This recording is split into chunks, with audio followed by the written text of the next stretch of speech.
Meu nome é Jock Jean, eu tenho 29 anos, sou jornalista, ativista do movimento LGBT aqui em São Luís. Acho que tem mais ou menos uns 6 a 7 anos que eu faço parte do movimento LGBT de São Luís.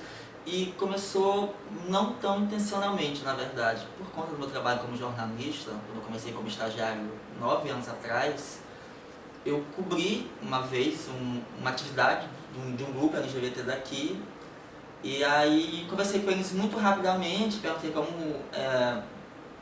faria, né, para participar, mas eles não deram assim muita bola. E aí, assim, segui, e aí algum tempo depois, uns 2 anos depois mais ou menos, eu resolvi criar um blog. Mas pra falar bobagem, né? Nada assim muito político, nada. E aí, numa dessas, eu resolvi fazer uma série de postagens sobre como é que a homossexualidade é tratada nos continentes do mundo.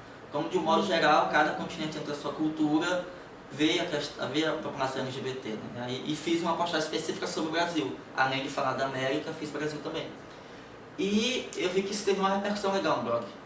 Com o número de acessos que eu tinha, então, falando bobagem, teve uma boa leitura e eu continuei fazendo outras postagens e tentando falar sobre o movimento LGBT aqui em São Luís, comentando algumas coisas que ocorriam nacionalmente, alguns acontecimentos que chamavam a atenção. E aí foi o tempo que o Twitter começou a se popularizar. Aí eu criei um perfil no Twitter e eu compartilhava os links das minhas postagens lá e comecei a fazer contato com uma galera muito grande, né, que as redes sociais promoveram esse encontro aí, né? Você acaba virando, eu digo que a gente que tem hoje crush de amizade. Você conhece uma pessoa da rede social, eu quero ser amigo deles, quero ser amigo dela. E aí conheci muita gente que não é daqui de São Luís, que não é do Maranhão, que alguns eu já conheci pessoalmente, gente que já estava na militância, que estava engatinhando na militância na época também, hoje tem uma atuação muito grande. Conheci gente daqui também. Tem um grande amigo meu hoje em dia, que ele é advogado e ativista LGBT, e eu pensava que ele era de São Paulo. Porque, pelo que eu conhecia até então, muito LGBT daqui, eu pensava, mas esse cara não pode ser daqui. E aí a gente se encontrou por acaso na rua, a gente é vizinho. A gente mora na minha cidade, viado, não sabia. E hoje é um dos melhores amigos. E aí eu fui me engajando mais uma militância mais virtual, individualmente, não faço parte de nenhum grupo. Aí nisso veio o Facebook também, que você tem bem mais recursos, pode postar mais, ainda na época tinha muito mais recursos que o Twitter, você podia postar fotos, textos bem maiores, mais elaborados.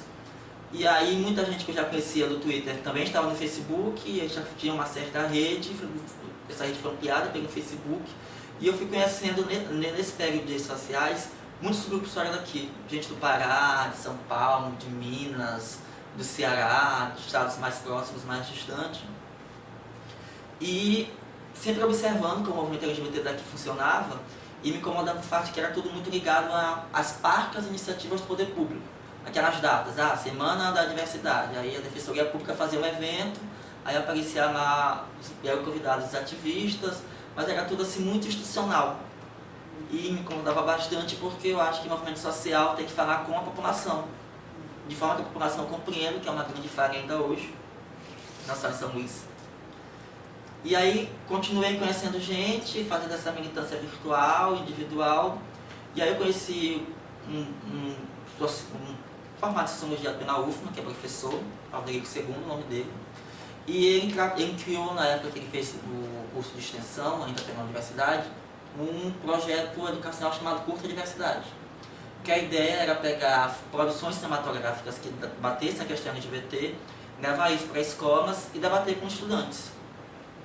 E aí, um tempo depois, ele decidiu transformar isso em algo um pouco maior. Né? E aí ele conseguiu parceria com o Cine Praia Grande, que é um cinema que fica aqui no Centro Histórico, aqui próximo, que tem mais uma vibe de filmes mais alternativos, são fora desse circuitão de grandes redes, de blockbusters e tal. E aí ele conseguiu que uma vez por mês liberasse um horário de sessão para exibir um filme ou um documentário e fazer um debate depois.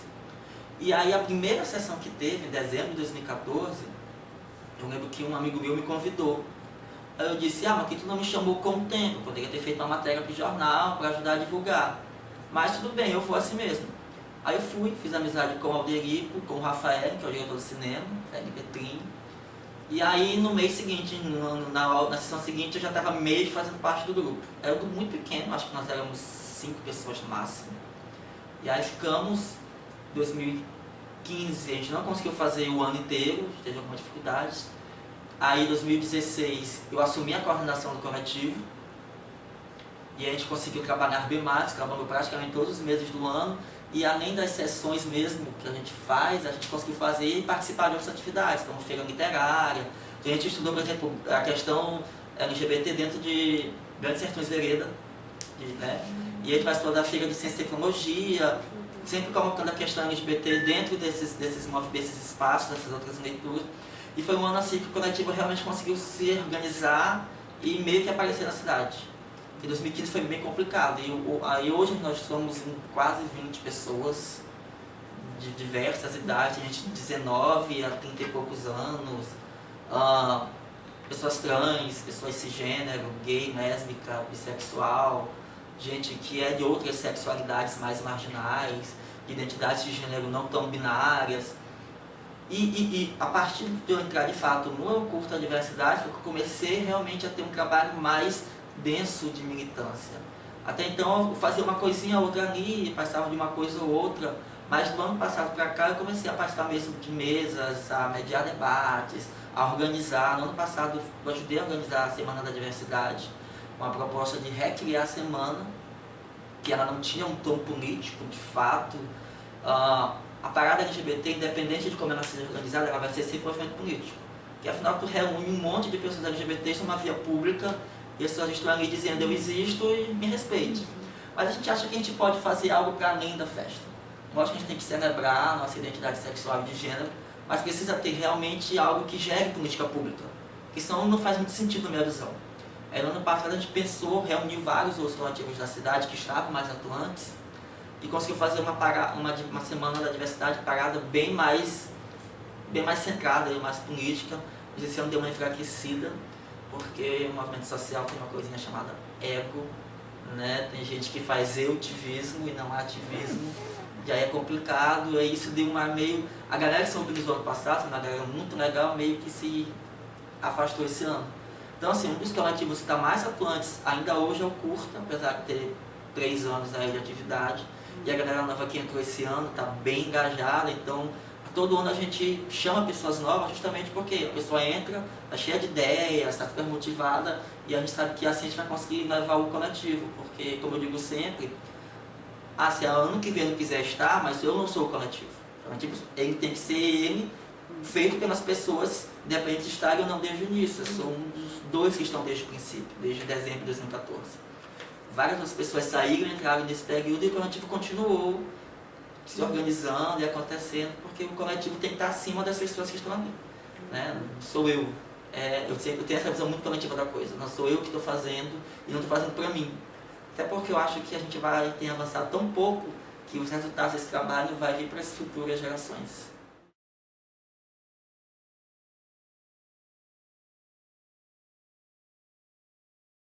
A atual gestão do governo do estado, essa última eleita, ela tem uma abertura muito maior e tem um diálogo mais fácil, né? Foi nessa gestão que conseguiu organizar o Fórum Maranhense LGBT, a Secretaria de Direitos Humanos, ela se tornou mais atuante nessa questão. Nas gestões estaduais anteriores tinha pouco diálogo, era mais complicado, organizava-se o arroz com feijão que tinha que ter. Vamos fazer a semana estadual com a homofobia, mas é aquela coisa muito institucional, chama as instituições, chama os ativistas, e se a população está participando ou não, detalhe importante é que a gente organizou, né? Não tinha essa preocupação de fato. E esse governo atual ele tem uma abertura bem maior.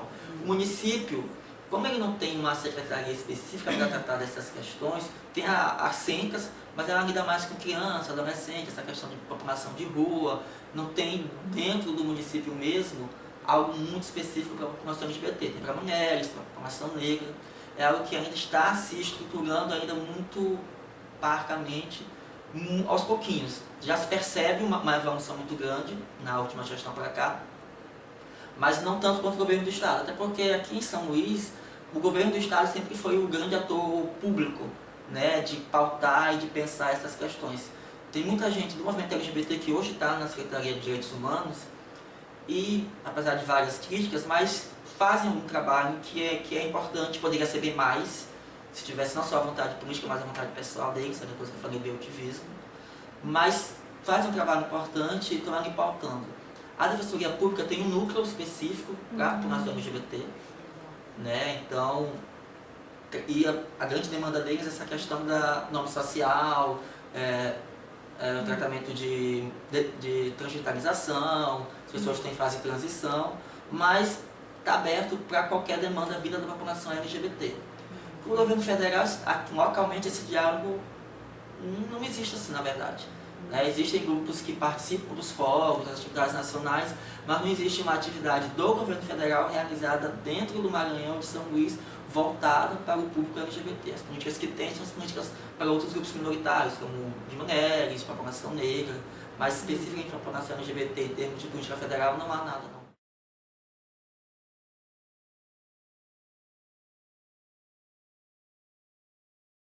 Os grupos LGBTs daqui, os coletivos, ONGs, enfim, eles não têm uma estrutura.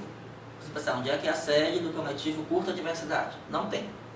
Onde é que é a sede, por exemplo, o grupo mais antigo daqui é o Gaivota. Começou lá em 2000, 2001. Eles começaram a organizar a primeira parada do organo LGBT daqui. Foi o primeiro grupo que começou a dialogar com o poder público e começar a pautar a questão LGBT. Mas perguntaram, onde é a sede do grupo Gaivota? Não tem. Qual é a fonte de recursos desses grupos? A fonte de recurso é o bolso de cada pessoa que se dispõe a participar dos coletivos. Em comunicação, usa-se redes sociais. O Coletivo Curta Diversidade, que é o que eu faço parte, que eu posso falar com muita propriedade, a gente trabalha com nenhum recurso. A gente precisa ter algum gasto, é nosso. Eu peguei o meu dinheiro porque eu preciso fazer, sei lá, um panfleto. Eu quero patrocinar um post no Facebook para ter mais alcance. Eu pago o meu próprio dinheiro, a gente se organiza, a gente pensa, vamos fazer e cada um dá o quanto pode. O que a gente tem de um espaço fixo é o Cine Praia Grande, onde a gente organiza as sessões sempre na última quinta-feira de cada mês. Mas é o espaço para o cinema. Se mudar a direção e a direção não tiver mais interesse, não tenho interesse em ceder uma sessão para vocês. A gente não pode fazer nada em relação a isso, né? O cinema é um equipamento do governo do estado, a Secretaria de Cultura Estadual. Acredito que isso não ocorreria, até pela forma como as políticas públicas para o LGBT têm se organizado e se fortalecido, apesar dos pesares mais recentemente. Mas, enfim, os grupos não têm um espaço. Tem um outro grupo, que é o GENI, que ele é da universidade, ele ocorre dentro da Universidade Federal. Então, as pessoas que fazem parte usam a universidade, o espaço da universidade. Mas dentro dos mesmos tantos, tem que reservar espaço, se tiver ocupado, tem que ver a próxima data que vai estar livre o anfiteatro, ou sala tal, o espaço tal. Não tem um local em São Luís que você diga assim, aquele espaço ali é de algum grupo LGBT, como se fosse uma referência. Sempre ocorre nesses espaços que são cedidos, seja pelo poder público ou por outras iniciativas. E a comunicação basicamente é rede social mesmo, e alguma coisa ou outra nas mídias mais tradicionais. Como eu trabalhei 8 anos no Jornal Estado do Maranhão, eu sempre pautei muita coisa da questão LGBT lá. Porque o jornal sempre teve muita abertura, sempre tive muita abertura para chegar a gente. Por exemplo, todas as sessões do Curta, elas são noticiadas no Caderno de Cultura, por ser uma atividade também que envolve cinema. Só não é noticiada quando eu esqueço, estou muito ocupado, e aí a editora do Caderno me cobra, Jockey, não esquece de me mandar, eu guardo espaço para ti, nesse mês eu esqueci, desculpa, ela não, tudo bem, mas tem esse espaço lá que eu posso pautar sempre. E se eu chegar, gente, vamos fazer uma reportagem assim, tratando dessa questão. Recentemente teve um julgamento de uma travesti líder do movimento trans aqui em São Luís. Ela foi assassinada há cerca de 8 anos, mas o assassino dela foi julgado esse ano. Então isso foi repercutido. Os jornais, a mídia maranhense, na verdade, tradicional, os principais jornais, eles são abertos. O Jornal Imparcial, por exemplo, ele fez uma reportagem especial para o impresso e para o site, com vídeo e tudo mais, com algumas pessoas que se destacam no movimento LGBT daqui, que foi publicado durante o Dia do Orgulho Internacional LGBT, que é 28 de junho. Então, assim, tem espaço, mas é preciso que a gente paute, né? Nem sempre eles vêm em busca, vamos fazer, não, mas se a gente provocar, a gente consegue ter uma abertura. Mas a grande mídia mesmo são as redes sociais.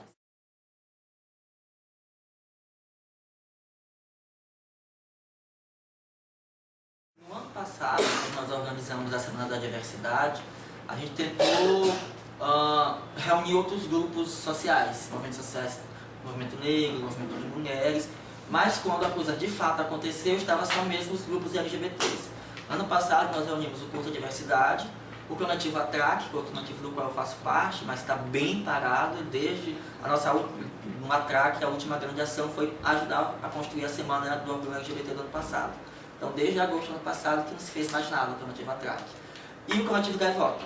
Então basicamente esses três coletivos se reuniram, mobilizaram outras pessoas LGBTs que não fazem parte de uma militância organizada, mas que se interessam e que participaram e tudo mais.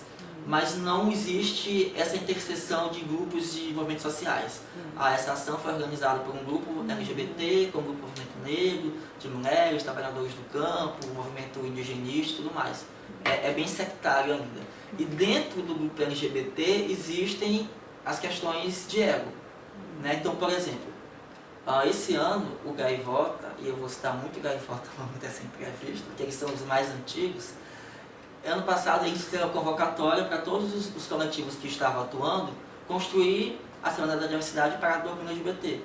Esse ano nós ficamos sabendo que estava sendo organizado quando eles lançaram um flyer no Facebook. Eles fizeram sem convocar ninguém. E aí a gente tentou fazer um contramovimento, mas acabou não indo para frente. Eles organizaram a parada no dia 2, aconteceu dia 2 de setembro.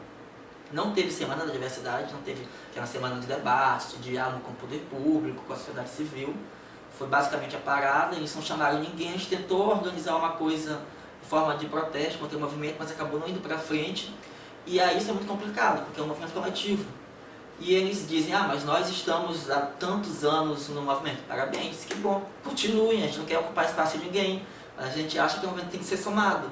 Porque você está na militância, você tem 60 anos, você tem um modo de ver, de encarar a militância. Muita coisa ocorreu desde então. Eu estou há 5 anos, nesses 5 anos muita coisa mudou.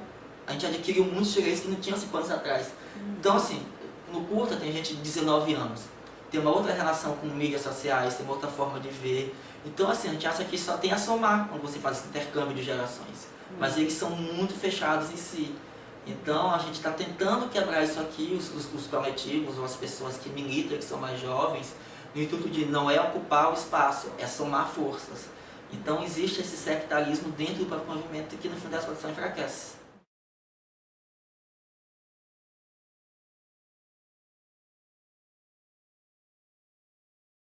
Curta, a gente faz 2 reuniões gerais para organizar por semestre. Em janeiro a gente senta, a gente sempre vai na casa de alguém, ou uma praça mesmo, vamos pensar todas as atividades para esse primeiro semestre, janeiro a junho. Como vão ser as datas, quais serão os temas, como é que vai ser organizado. Aí quando chega julho a gente senta de novo, vamos pensar de junho até dezembro. A mesma coisa. E ao longo do ano a gente faz outras reuniões para avaliar, gente, até agora como é que tá legal, o que a gente precisa mudar. Nós fizemos uma reunião no comecinho de agosto, ou finalzinho de junho, se eu não me engano, foi no final de junho, na verdade, para avaliar como havia sido o semestre e pensar o segundo semestre. Desde esse ano, a gente começou a adotar a seguinte sistemática. Como somos quase 18 pessoas no grupo, embora nem todas as 18 participem efetivamente, a gente forma duplas. Faz um sorteio para não ficar as colegagens, porque senão quero ficar como o melhor amigo do coletivo e a gente acha que é legal. Troca melhor quando você está com uma pessoa que de repente você não tem intimidade, mas só tem a oportunidade de conhecer e vai ser uma coisa legal dali. Então, e aí cada dupla vai ficar responsável por organizar a atividade do mês. Então, no mês de outubro sou eu com o João, que é esse amigo do coletivo que tem 19 anos, e aí a gente escolhe um tema para trabalhar na sessão daquele mês. E como é que nós vamos trabalhar esse tema? Vai ser longa-metragem, curta-metragem, vai ser o esquema filme-debate, vamos fazer então filme com dinâmica, que é para não ficar também cansativo para as pessoas que vão saberem que vão passar o filme e depois vão discutir sobre. Não, vamos tentar mudando aos pouquinhos, fazer uma coisa diferente. E a gente faz outras reuniões, porque precisa discutir uma coisa urgente. A gente está em fase de registro do estatuto. A gente quer ter um estatuto, porque aí a gente vai conseguir participar de editais, ter recursos para adquirir equipamentos, fazer. Hoje a gente exibe curtas e filmes que já estão aí. A gente pega, por exemplo, filme de Almodóvar. A gente fez uma sessão com a Peggy Abito, que é um filme incrível. Então a gente exibe esse filme. Então a gente pega um curta, a gente exibiu uma vez o documentário Bichas, que é do diretor, esqueci o nome dele, mas ele é pernambucano. Então a gente fica pesquisando, tem um documentário e tal, vamos exibir. Mas a gente tem ideia também de fazer produções nossas. Na sessão do mês passado, de agosto, os meninos que organizaram, o Thiago e a Andressa, eles gravaram com um casal de meninas que uma semana antes sofreu uma agressão no coletivo. Elas estavam de mãos dadas e aí uma senhora começou a gritar com elas e até a perseguiu pelas ruas, quando elas desceram na praça, no centro da cidade, só correndo atrás dela com um pedaço de madeira na mão. Então eles gravaram com o celular, um vídeo muito curto, eu acho, um depoimento, e exibiram, depois exibimos um outro curta, documentário, mais conhecido assim. Então assim, a gente organiza bem assim mesmo. A gente precisa reunir tal dia, quando é que todo mundo pode, ou então a maioria. Pelo menos tem que estar pelo menos a metade, nós vamos tomar uma decisão, é bom que seja a metade. Mas não, metade, a maioria decidiu, nós somos um grupo democrático. Foi só 2 pessoas de 18, foram 10 pessoas de 18 que tomaram aquela decisão. Discute com quem está ali, quem não foi, desculpa. As pessoas que foram vão decidir, vamos só repassar para quem não foi. Então a gente se reúne onde dá, quando dá, pode sábado? Não, mas pode na quarta? Não, pode no domingo, 5 da tarde. Então vai ser domingo, 5 da tarde, na praça tal, que está livre e que todo mundo vai conseguir chegar de boas, de ônibus e tal.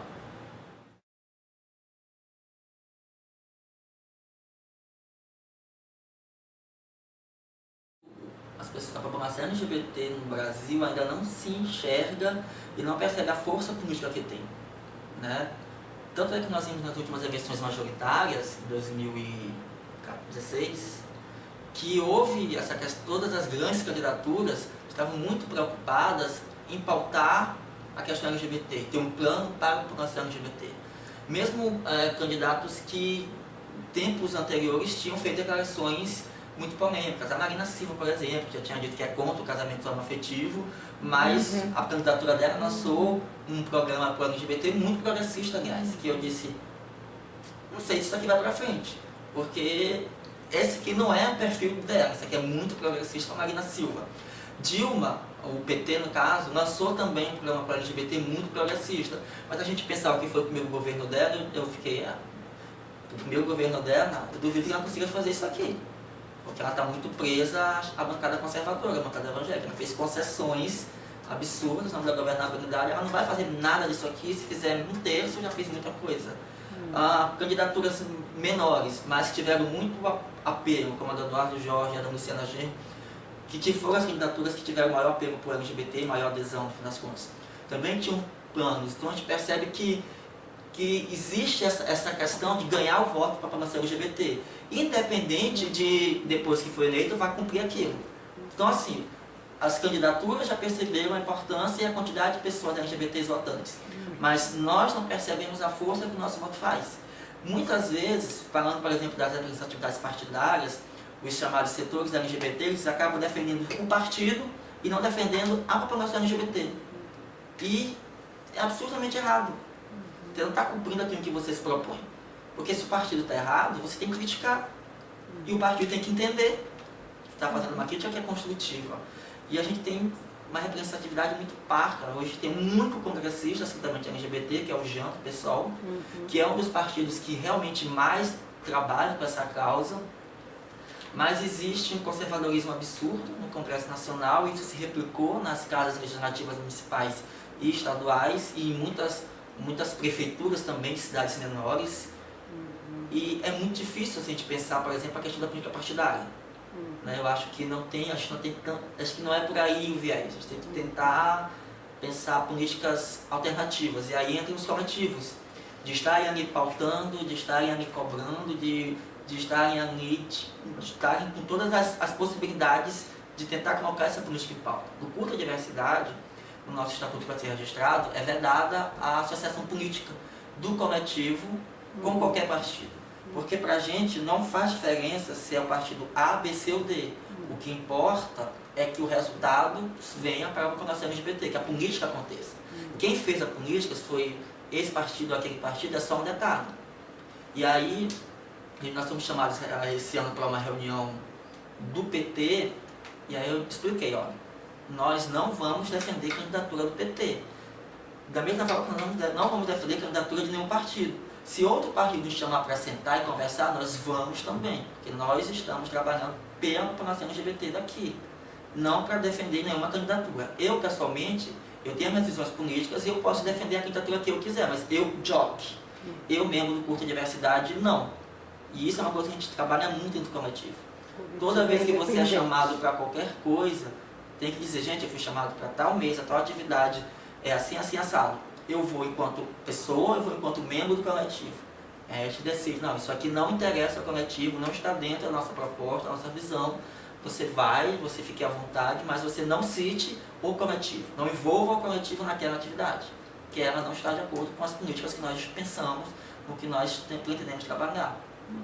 E eu acho que os coletivos, eles precisam ganhar cada vez mais força, se organizarem mais e perceberem isso, pararem de defender A ou B, partido A ou B, candidato A ou B, liderança A ou B, parar de fazer culto à personalidade, que isso é um mal absurdo na política da América Latina, em modo geral, e pensar a minoria, pensar a população.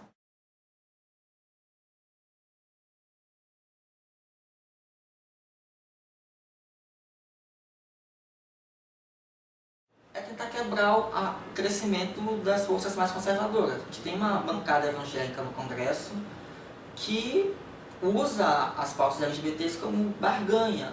Então, o governo atual, Michel Temer, não é muito ligado à questão das minorias.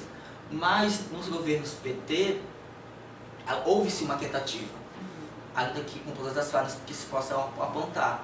Mas, por exemplo, no primeiro mandato da Dilma, a bancada evangélica deixava bem claro que se essa pauta aqui avançar, a gente barra no Congresso. E aí, rifa-se. Né? As pautas, as políticas LGBTs, quando chegam na discussão do Congresso, elas são rifadas, em nome da governabilidade.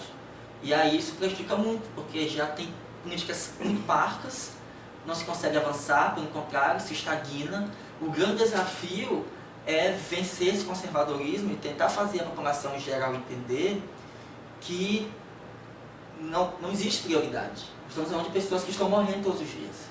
Então, a gente tem que priorizar ações na saúde, sim, mas também temos que entender que dentro das ações da saúde é preciso pensar ações específicas para a população LGBT, como por exemplo a comunidade trans, que depende do SUS para conseguir fazer toda a fase de transição e se quiser se cirurgiar. Então precisa ter dentro de toda a política de saúde algo pensado especificamente para a população LGBT. Segurança pública é uma prioridade master, né? A violência está cada dia pior, cada dia maior. Mas existem grupos que sofrem violências específicas, mulheres sofrem violências específicas, a população negra sofre violências específicas, a população LGBT também. Então, dentro das macropolíticas de segurança pública, tem que ter espaço para pensar políticas de segurança pública para essas populações que sofrem violências específicas em função da cor da sua pele, da sua identidade de gênero, orientação sexual, do seu gênero. E aí não é dizer, e as pessoas tendem a dizer que, então nós vamos parar de fazer, sei lá, construir hospital para gastar dinheiro com a população LGBT. Não, é para fazer as duas coisas. Dá para fazer as duas coisas e se organizar e se planejar.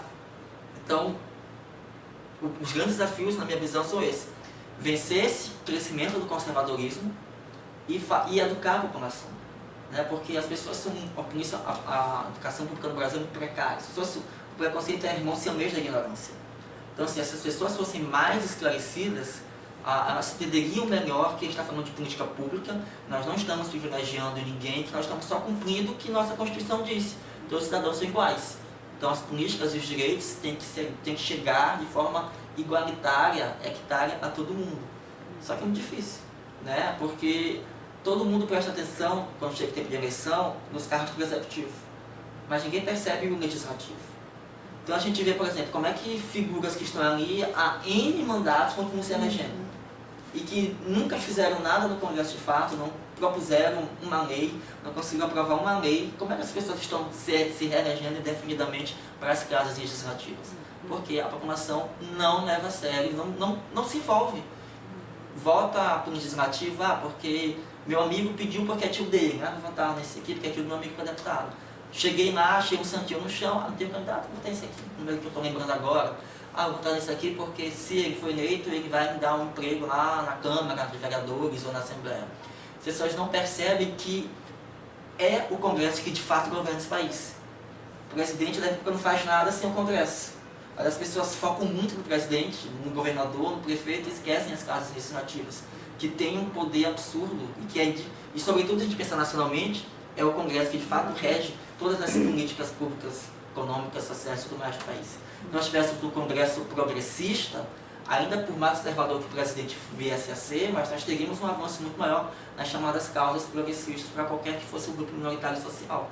Mas não, preciso fazer as pessoas entenderem que temos que pensar as eleições para o legislativo com o mesmo movimento e o mesmo envolvimento que a gente pensa para os cargos do executivo.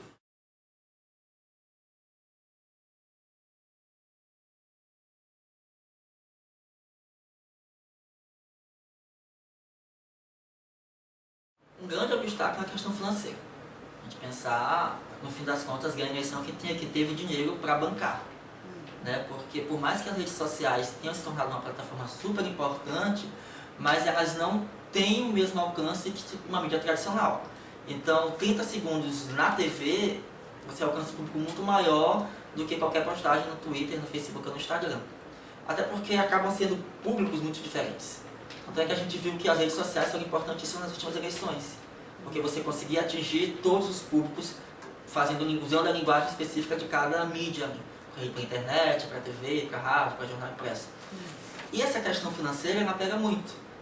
Falam pelo curto. A gente poderia fazer muito mais ações se nós tivéssemos grana para investir e bancar isso. Nós pudéssemos comprar equipamentos, a gente produzir nossos próprios filmes, se a gente pudesse comprar equipamento para, por exemplo, eu tenho maior vontade de fazer, por exemplo, uma grande sessão na Praça Lauro Machado. Fico imaginando aquela escadaria lotada de gente e um telão lá exibindo o filme, mas isso precisa de grana.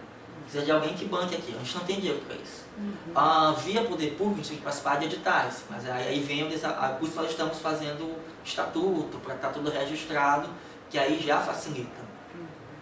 E essa questão também da própria mídia, as grandes mídias, né, os grandes jornais, os grandes canais de TV, eles não dão o mesmo espaço para essas lideranças alternativas que surgem dos movimentos sociais, que surgem dos coletivos, que dão para os políticos tradicionais. Né? Então é muito difícil. Então assim, eu tenho dois eventos políticos para pautar. Um evento do senador tal, um evento do coletivo ali do Jockey. Qual que vai ser pautado? O evento do senador tal. Porque às vezes aquele senador é o dono do canal de TV, também tem isso, né? Que as grandes emissoras, os grandes veículos de mídia são propriedade dos grandes políticos tradicionais, são as grandes raposas políticas do Brasil. Né? E se não são propriedade deles, tem uma relação promíscua muito grande. Né? Porque se fizeram com apoio daquele político, com muita verba pública sendo jogada ali, em forma de publicidade, para construir aquela imagem, para construir aquela candidatura, para blindar na mídia aquele governo que não estava fazendo um bom trabalho, mas você muda a forma de ver, né? Você dá o fato de uma forma invertida. Eu lembro que, já agora no governo Temer, teve uma reportagem da Globo que a aprovação de Temer é de 8%.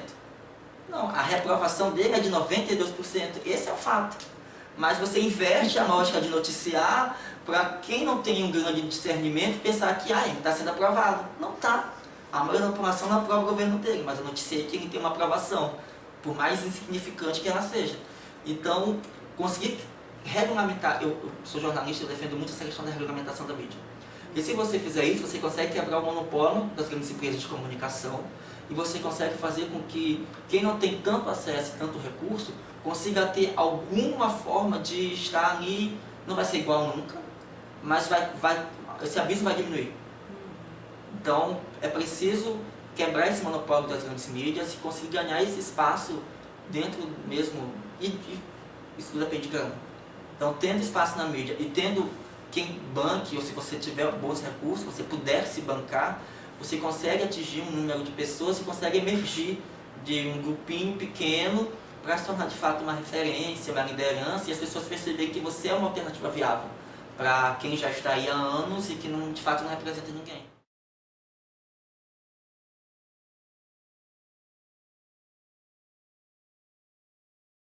Tem, por exemplo, São Paulo, por ser uma cidade muito maior, tem um movimento LGBT organizado há muito mais tempo, tem muita gente ali que surgiu dos movimentos LGBTs e que continua ainda hoje defendendo de fato o movimento LGBT e não defendendo partido. Tem, por exemplo, o Todd Tomorrow, que foi candidato a deputado na última eleição. Eu achei ele uma liderança incrível.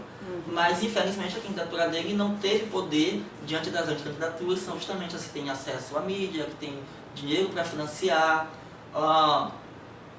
Também em São Paulo, ele não se candidata, ele não faz parte dessa política mais partidária, mas tem o Luiz Arruda, que é advogado, que faz um trabalho muito legal junto com o grupo das mães pela diversidade.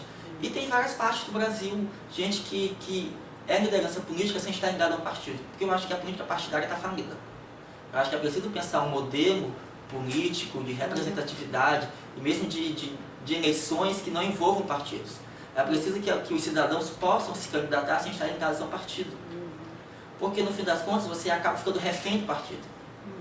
Porque a gente percebe isso muito, tem gente que é muito progressista, mas que fica de mãos atadas, porque o partido vai em outra direção. Porque os partidos hoje eles trabalham para estarem no poder. Então, ideologia não existe mais. Nenhum partido. Você tem poucos partidos muito pequenos, muito assim, que não conseguem ter uma grande expressividade, mas eu acho que a política partidária ela tem que acabar.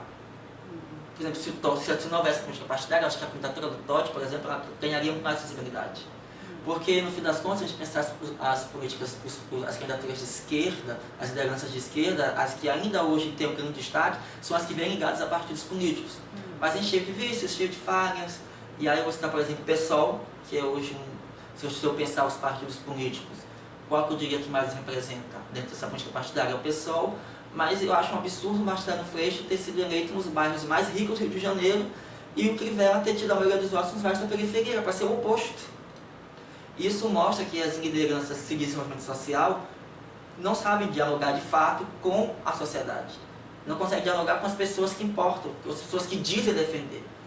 Eu tenho que falar com a periferia. Porque as pessoas que moram nos bairros mais ricos, elas têm esclarecimento, elas têm como acessar a informação se elas realmente quiserem. A dona Maria, que mora ali na Baixadona, ela tem uma série de dificuldades, ela tem outras prioridades no dia a dia dela, ela não vai se preocupar se tem um debate ali na escola ao lado que está tratando de feminicídio. Isso para ela não é prioridade. A prioridade dela é ter o dinheiro dela para poder pagar a conta de luz no fim do mês. Então eu tenho que chegar para ela de uma forma que ela compreenda que aquilo é importante para a vida dela também. Assim, a senhora tem que ter, para a senhora ter um emprego melhor, a senhora tem que entender que a gente precisa avançar em políticas para mulheres. E aí perceber o que não traz resultado prático para o dia a dia. Tem que ser professorzão mesmo, bem didático. Ó, isso aqui vai melhorar para ti geração de renda, vai aumentar a tua chance de ter um emprego legal e tudo mais. Precisa participar disso, precisa entender isso e estar nisso. E aí, mas enquanto não mudar essa questão da política partidária, as grandes lideranças que vêm dos coletivos, que vêm dos movimentos sociais de fato, não vão conseguir ter uma expressão tão grande. É uma expressão que ela é muito local ainda, muito regional. E a gente precisa pensar globalmente dentro das comunidades, e não só para a comunidade. Ah, eu sei que ele veio dali, mas ele está trabalhando para a cidade toda. Então eu vou votar nele. Ele não é do meu bairro, mas eu vou votar nele porque eu sei que se ele for eleito, ele vai fazer pelo meu bairro, e pelo dele, e pelo bairro do meu amigo, o bairro onde hoje mora minha mãe, onde mora o meu fulano, meu betano, meu ciclano, whatever. É um grande desafio hoje, tanto para os partidos de esquerda quanto para os movimentos sociais, é justamente chegar nas periferias e criar um diálogo com elas, né? Como você comentou. É muito acadêmico. O academicismo é o grande problema. Toda vez que eu vou para uma roda de debate, eu participei da ocupação do Instituto Federal do Maranhão e teve uma roda de debate para tratar do movimento negro e LGBT.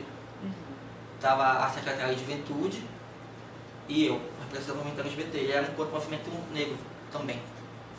E aí, uma coisa que... E essa tecla eu bato sempre. A gente tem que sair da academia. A esquerda brasileira se encastelou nas universidades desde a ditadura e não saiu mais de lá. E essa é a grande dificuldade dos movimentos sociais, porque os movimentos sociais acabam repetindo isso. Eu lembro que, por exemplo, a gestão anterior do governo do Estado tinha um programa chamado Caravana de Combate à Homo-Lesbo-Transfobia. E eu, gente, não faz, porque está só desperdiçando dinheiro público, tempo, porque não Eu vou chegar no interior do Maranhão, que é um dos estados com pior IDH, é um dos estados com maior número de pessoas que não têm uma formação escolar. E eu vou chegar, oi, tudo bem? Vou falar sobre a homonessotransfobia. Que é isso? O que é homonessotransfobia? Eu estou falando para quem? Eu tenho que saber para quem eu estou falando. Eu tenho que adequar, né? Uma coisa eu vou falar para vocês, que são de um grupo de universidade. Outra coisa eu estou falando para a pessoa que mal sabe assinar o nome, que conseguiu terminar o ensino fundamental a duras penas. A minha avó, por exemplo, ela sabe mal assinar o nome. Então eu posso usar com ela, além dela ter tido uma formação muito precária, ela tem 77 anos. Ela vem de uma outra cultura, uma outra formação social. Tudo isso tem que ser pensado. E aí, os movimentos sociais no Brasil esquecem isso. Eles vão com o seu produto pronto e jogam em cima de ti aquela carga de informações. Não, oi, o que tu sabe sobre homossexualidade? Tem que perguntar o que tu sabe. Ah, não sei nada, me explica. Tá, fala. Ah, mas isso? Eu não estou respondendo. Não, as pessoas chegam com um discurso pronto, como se fosse uma pílula que tu vai tomar e magicamente tu vai entender tudo e tu vai virar a pessoa mais sem preconceito que existe na face da Terra. Não, não explica. Pergunta antes. Tu sabe o que é travesti? Não, não sei. O que é isso? Ah, sei. Travesti é homem se acha mulher. Não, é isso. Aí eu vou explicar de uma forma acessível. Dependendo de onde eu esteja, eu uso uma linguagem muito chula mesmo. Olha, existem homens que têm pinto, homens que têm pinto e tem mulheres que têm pinto e tem homens que têm poceta. Transsexualidade é assim. E a pessoa fica, ah, mas é. Porque a linguagem que a pessoa vai entender é aquela. Para outro público, transexualidade é aquela pessoa que nasce com um sexo biológico, mas se identifica com o gênero oposto a ele. Mas eu sei que a pessoa vai entender aquilo. Mas eu sei que se eu for à periferia de São Luís e falar isso com o bairro da zona rural, eu tenho que dizer, tem homem que nasce com buceta e tem mulher que nasce com pinto. Mas como é que pode isso? Ah, pode isso por causa disso, disso. Você tem que... Eu acho que o mais importante é fazer as pessoas compreenderem. Depois você explica os termos adequados. Existe uma vigilância que me incomoda absurdamente, sabe? Não só para o movimento LGBT, mas movimento sociais em geral. As pessoas esquecem que ninguém nasce pronto. Eu mesmo, quando eu me assumi gay 10 anos atrás, eu dizia que travesti era uma vergonha para o movimento LGBT. Se eu tivesse Twitter naquela época e pegasse meu Twitter hoje em dia, eu ia para o tribunal das redes sociais, as pessoas iam esquecer absurdamente tudo e pronto, ia virar o maior opressor e transfóbico do universo. Uma coisa que eu disse 10 anos atrás. E as pessoas não esquecem que 10 anos atrás eu não tinha nenhum movimento LGBT, eu não tinha a carga de conhecimento que eu tenho hoje, eu não tinha a vivência que eu tenho hoje. Então, vamos fazer as pessoas entenderem, depois a gente explica que não, esse termo não é adequado, porque esse termo é ofensivo. Ah, é por quê? Por causa disso. Ah, qual é o termo certo? Mas não, a pessoa fala uma coisa e por exemplo, eu lembro desse exemplo da Glória Pires. Ela fez uma declaração incrível sobre respeito às pessoas LGBTs, mas ela usou o termo opção sexual. O que o movimento LGBT e o tribunal da internet focou? Ela usou a opção sexual. Gente, a gente tem que parar de usar a linguagem de militância. Nem todo mundo lê e nem todo mundo vai ler todas as teorias que a gente estuda. Na verdade, se a gente pensar daqui a 50 anos, a maioria das pessoas vão continuar sem ter lido nada de Judith Butler. E aí eu não posso esperar que todo mundo se interesse por ler Foucault, Blatter ou qualquer outro teórico para entender, não, porque é o que a pessoa entenda agora. Então parece que a pessoa entenda. O termo que ela usa, eu vou trabalhar isso lá na frente, depois que eu perceber que ela mudou a mentalidade dela. Então, é realmente uma pessoa que tem aqui, que não é uma pessoa homofóbica. Ela só não sabe os termos mais adequados para usar. E aí fica essa vigilância absurda e a gente acaba mais afastando do que trazendo as pessoas para dentro do movimento. E aí tem, mas fulano agora tem todo o recurso para ter acesso à informação. Tá, gente, mas você já parou para pensar que a prioridade do dia a dia dela não é estudar o movimento LGBT? Ela está ocupada com o cinema, com o teatro, com a TV, com uma série de outras coisas. O mais importante para mim não é o termo que você usa para se dirigir a mim. Pode chamar de viado, de bicha, do que seja. Porque na verdade é a intenção que faz a diferença. Você pode me chamar de homossexual e eu posso perceber na tua fala todo um desdém, todo um preconceito, mas tu usou o termo politicamente correto. O que é mais importante para mim? O termo correto ou o respeito? O respeito. O termo correto eu vou trabalhar contigo depois, lá na frente. Não, não é assim, Mari. A gente acabou de se conhecer, me chama de jockey. Quem me chama de bicho são os meus amigos de anos, mas nós temos intimidade para isso. Mas no primeiro momento eu não vou te dizer isso. Eu disse, a Mari me trata super bem, ela nunca me desrespeitou. Lá na frente, quando nós tivermos uma relação, uma atividade, eu já não vou mais lembrar que chamar aquela íntimo, já vou poder chamar mesmo. Mas às vezes na primeira fala a pessoa já vai lá e corta a cabeça da outra. A pessoa não vai mais querer saber. Ela não vai querer se aproximar. Ela vai ficar ali na dela. Não, foda-se, tô nem aí. Porque eu falei uma vez, a pessoa veio, me julgou, me metralhou. Saca? É uma coisa também que tem que ser ponderada. O que é mais? Existem prioridades dentro das prioridades. Eu vivo isso dizendo, o Léo vive dizendo isso. Como diz o Jockey, tem prioridade sendo prioridade. A minha prioridade é fazer as pessoas respeitarem. Depois eu ensino as pessoas a usarem os termos adequados.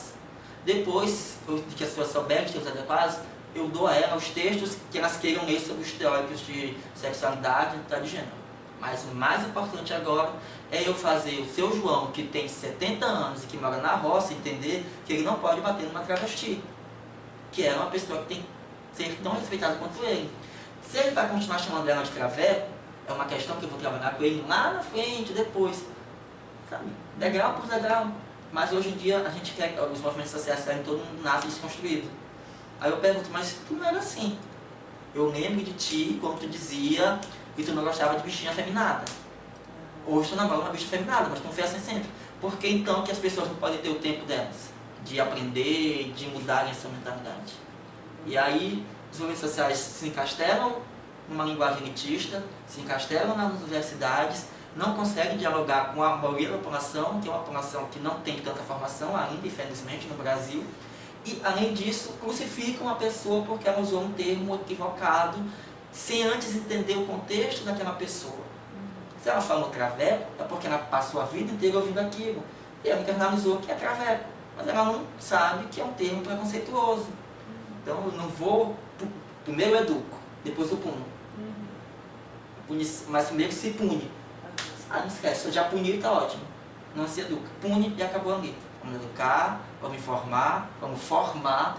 Lá na frente, não, mas você já sabe que não é assim. Não fale assim. Punição tem que ser a última instância. Mas inverteu-se a lógica. E aí não vai se caminhar. Essa questão mesmo de que vamos ser mais tolerantes. A gente fala tanto de tolerância e nós não somos tolerantes. Vamos, a gente fala tolerância, diversidade, e a gente não respeita isso. Porque a pessoa, a minha avó tem 77 anos, eu vou partir para cima dela, eu não vou partir para cima de uma pessoa de 25 anos que acabou de sair da universidade e que teve a menor formação educacional do mundo. Então vamos olhar a pessoa antes do discurso. Quem é aquela pessoa? Todo discurso tem uma pessoa por trás. Quem é a pessoa? Vamos entender aquela pessoa, de onde ela veio, qual é a formação dela. E a partir daí é que eu vou construir uma ponte, uma relação. Vamos ser tolerantes e respeitar a diversidade. E o que é de se podar, a gente vai podando. A gente não vai aceitar qualquer discurso em nome do respeito, não. Discursos que são criminosos. E a gente precisa saber como trabalhar. Mas nem todo discurso é criminoso e nem toda intenção é criminosa. Como eu disse, chamou traveco. Tá, mas aquela pessoa pode não ser preconceituosa.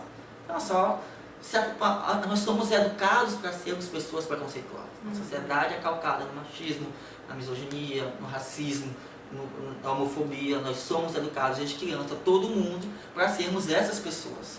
O nosso desafio é deixarmos de ser.